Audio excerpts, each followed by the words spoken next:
Hello friends, आज हम इस वीडियो में जानेंगे decision making statements in VBA के बारे में।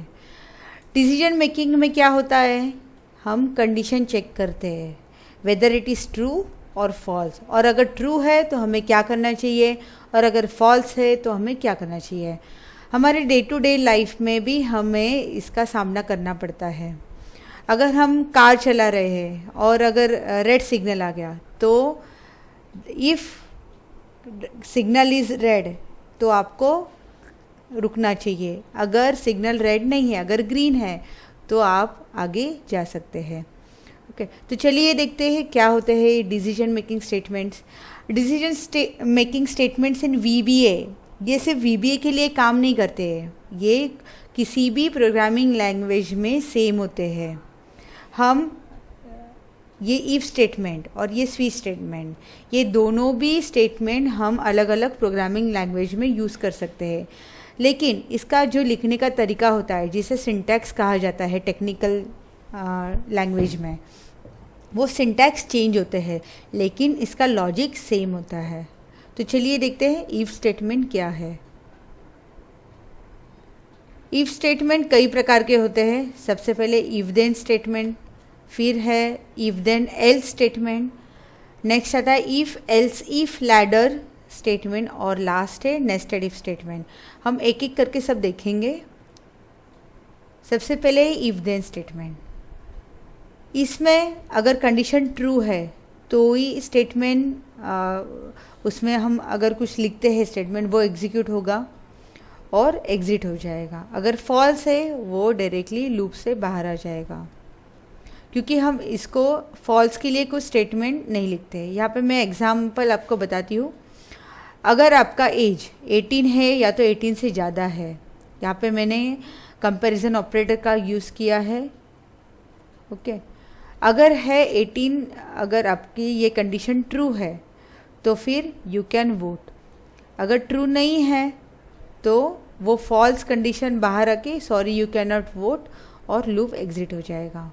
ओके, इसमें हम फॉल्स के लिए स्टेटमेंट नहीं देते, सिर्फ if condition is true then you can vote, else बाहर आ जाएगा लूप से। इफ़ देन एल्स में क्या होता है, अगर कंडीशन ट्रू है तो इफ़ ब्लॉक एग्जीक्यूट होगा, जो इफ़ में लिखा होगा वो। एल्स, अगर फॉल्स है कंडीशन तो एल्स ब्लॉक एग्जीक्यूट होगा और it will execute the statement outside the if block. मतलब ये इफ जहाँ पे एंड इफ होता है उसके बाहर के स्टेटमेंट एग्जीक्यूट हो गए। एग्जाम्पल देखते हैं इसका। अगर मैंने एक नंबर इनपुट किया, अगर वो नंबर का डिवाइड करके रिमाइंडर, ये मॉड्यूलस ऑपरेटर कहते हैं इसको। अगर मॉड्यूलस ऑपरेटर से क्या होता है, डिवाइड करने से जो रिमाइंडर आता है वो एज अ रिजल्ट लेते हैं।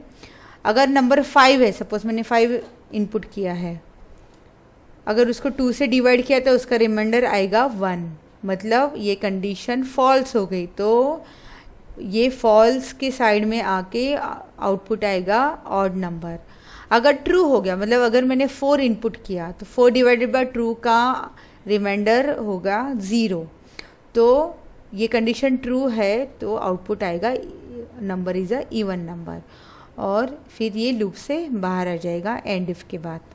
ओके, मतलब इफ़ देन एल्स में क्या होता है, ट्रू के लिए भी कुछ हम लिखते, यहाँ पे स्टेटमेंट लिखते हैं, या तो एक्सप्रेशन भी हम लिख सकते हैं।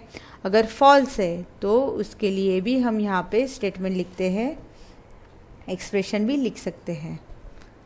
नेक्स्ट है एल्स इफ लैडर। इसका मतलब होता है अगर हमें मल्टीपल कंडीशंस एग्जीक्यूट करने हैं, चेक करने हैं, तो हम एल्स इफ लैडर का यूज़ करते हैं। लैडर का मतलब होता है सीडी। तो देखते हैं कैसे होता है ये एग्जीक्यूट। फर्स्ट कंडीशन अगर ट्रू है तो ये स्टेटमेंट एग्जीक्यूट हो जाएगा और बाहर निकल जाएगा लूप से।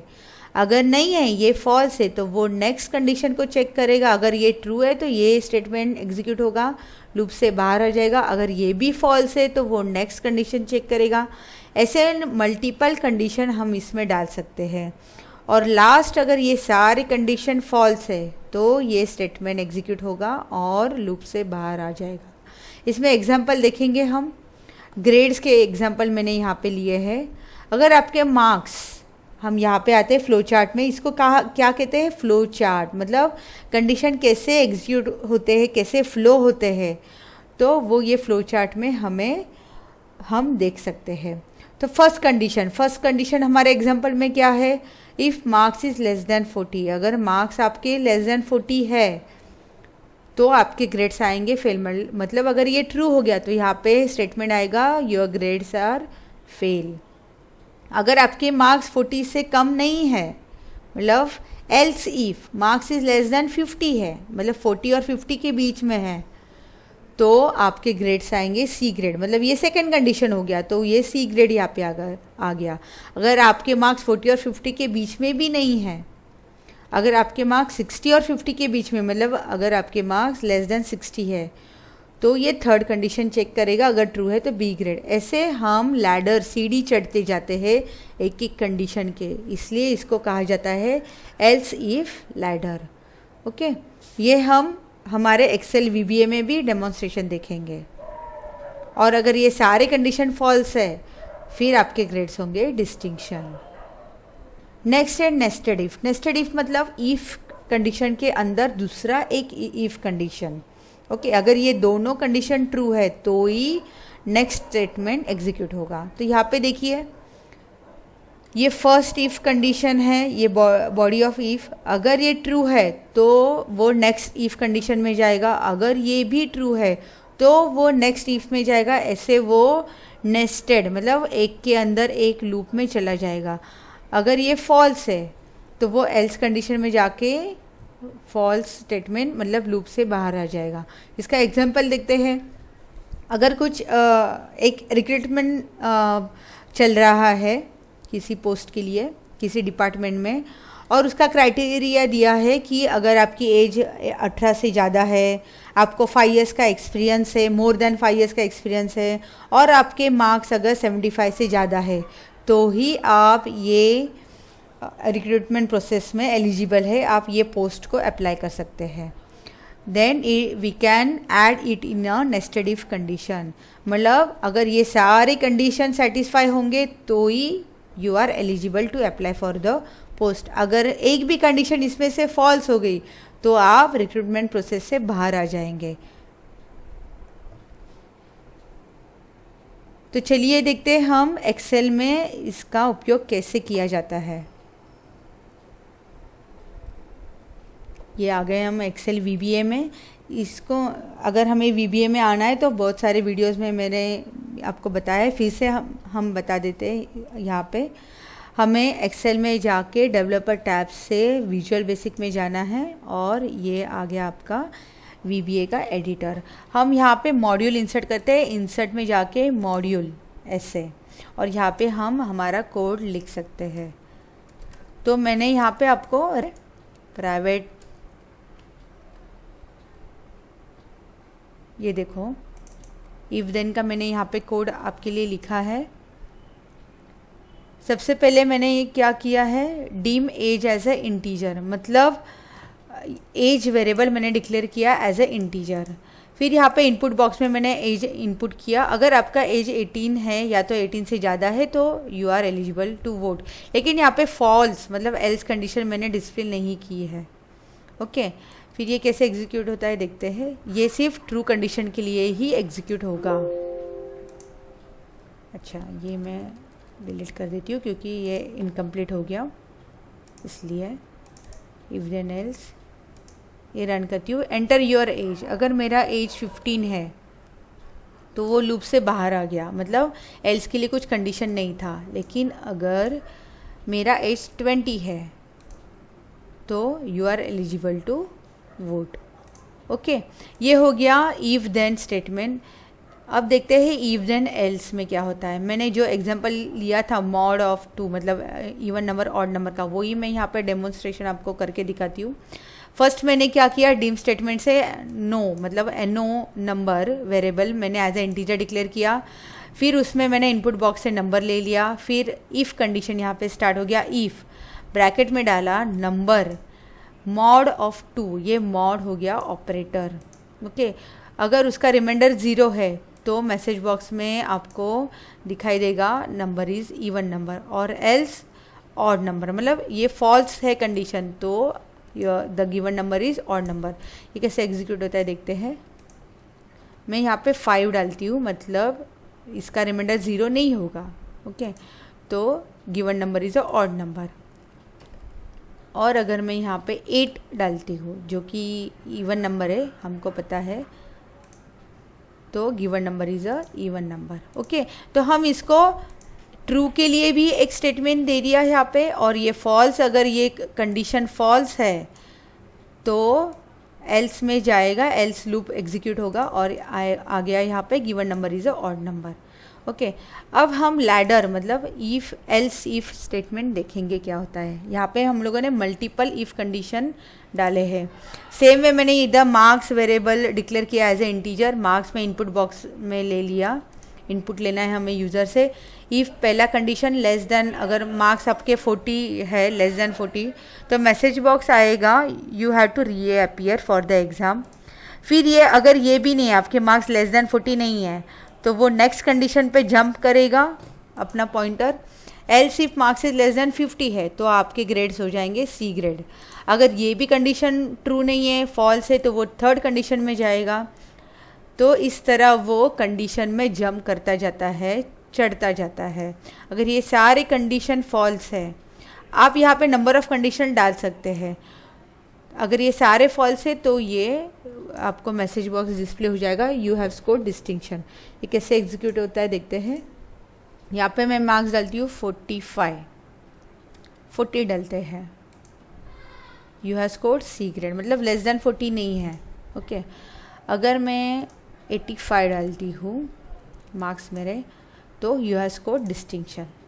समझ में आ गया अब ये कैसे होता है। मतलब इफ़ के अंदर एल्स इफ मल्टीपल कंडीशन, अगर ये ट्रू नहीं है तो वो नेक्स्ट कंडीशन चेक करेगा, अगर ये ट्रू नहीं है तो नेक्स्ट कंडीशन, अगर ट्रू नहीं है तो नेक्स्ट, ऐसे वो कंडीशन चेक करते जाता है। इसे कहते हैं ladder if else if ladder, ऐसे बोलते हैं। ओके, अब नेक्स्ट हम देखते हैं कि ये मैंने आपको मैसेज बॉक्स थ्रू दिखाया। हम कोई भी मतलब एक्सेल में सेल रेफ़र करके भी हम ये यूज़ कर सकते हैं। ओके, यहाँ पे मैंने किया है कि रेंज B2, मतलब B2 सेल की वैल्यू मैंने मार्क्स वेरिएबल में डाल दी। यहाँ पे 2 वेरिएबल मैंने डिक्लेयर किया, एक मार्क्स और दूसरा है रिजल्ट एज ए इंटीजर। और यहाँ पर मैंने रेंज मतलब C2, मैं एक्सेल शीट में जाती हूँ अभी, ये देखिए एक्सेल शीट में आ गए। यहाँ पे मैंने टेबल बनाया, अगर आपके मार्क्स 40 से लेस है तो आपका ग्रेड्स होंगे फेल, अगर 50 से लेस है मतलब 40 और 50 के बीच में तो सी ग्रेड आ जाएंगे, अगर लेस देन 60 है तो बी ग्रेड, लेस देन 75 है तो ए ग्रेड, और अगर 75 से लेके 100 तक है तो यूएस को डिस्टिंक्शन। यहाँ पे B2 सेल में मैं इनपुट करूँगी और आउटपुट आपका आएगा ये C2 सेल में। तो यहाँ पे मैं डालती हूँ पहले 55, तो देखते हैं रिज़ल्ट क्या आता है। मैं इसको एग्जीक्यूट करती हूँ ये सब प्रोसीजर को, आप देखेंगे। ये मैं थोड़ा आपको साइड में करके दिखाती हूँ। ये देखिए आ गए आपके बी ग्रेड्स। ओके, यहाँ पे अगर मैं 85 डालती हूँ तो देखते हैं क्या आते हैं ग्रेड्स। देखिए डिस्टिंक्शन आ गया। तो हम हमारे एक्सेल वर्कशीट का भी सेल रेफ़र करके हम कंडीशन यूज़ कर सकते हैं। ये सारे जो ऑपरेटर्स है, ये कंपैरिजन ऑपरेटर्स मैंने यहाँ पे यूज़ किए हैं, जो कि मैंने लास्ट वीडियो में आपको सिर्फ जो ऑपरेटर्स का वीडियो था उसमें सिर्फ अरिथमेटिक ऑपरेटर्स आपको एक्सप्लेन किए थे। कंपैरिजन और लॉजिकल ऑपरेटर्स मैंने एक्सप्लेन नहीं किए थे, क्योंकि ये सारे हम डिसीजन मेकिंग या तो लूप स्टेटमेंट में हम यूज़ करते हैं। ओके, ये हो गया लैडर इफ़ का। अब देखते हैं नेस्टेड इफ़ में क्या होता है।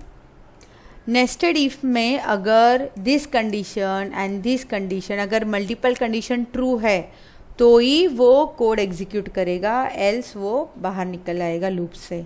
मतलब यहाँ पे रिक्रूटमेंट प्रोसेस का मैंने आपको एग्जांपल बोला था, वही मैं यहाँ पे डेमोन्स्ट्रेट आपको कर रही हूँ। मैं एक्सपीरियंस और मार्क्स एज ए इंटीजर, ये देखिए एक ही लाइन में एक ही स्टेटमेंट में मैंने 2 वेरिएबल डिक्लेयर किए हैं, दोनों के बीच में मैंने सेपरेट किए यूजिंग कॉमा।